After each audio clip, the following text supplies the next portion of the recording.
కృష్ణరాజు గారితో నా అనుబంధం మెడ్రాస్లో అసిస్టెంట్ డైరెక్టర్గా చేరడానికి వచ్చినప్పుడు ఆయన త్రిశూలం సినిమా చేశారు. నెల రోజులు మా మామయ్య గారు పూడిపల్లి ప్రెసిడెంట్ గారు తిరుపతి రాయుడు గారు అని ఆయన ఇంట్లోనే ఉన్నారు. ఆయన రికమెండేషన్ తోటి కృష్ణరాజు గారి ఇంటికి వెళ్ళడం జరిగింది. దాదాపు 30 years బ్యాక్ అనమాట.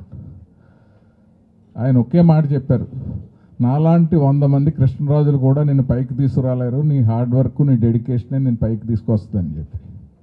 అలా ఒక అసిస్టెంట్ డైరెక్టర్గా స్టార్ట్ అయిన నేను దర్శకుల సంఘం ప్రెసిడెంట్ అయిన తర్వాత ఆయన ఇంటికి వెళ్ళి కలిశాను. ఆయన ఎంతో సంతోషపడిపోయారు. అందం, అభినయం, అద్భుతమైన వ్యక్తిత్వం ఉన్న ఆజానుబాహుడు కృష్ణరాజు గారు. ఆయన మన ఇచ్చి వెళ్ళిపోలేదు.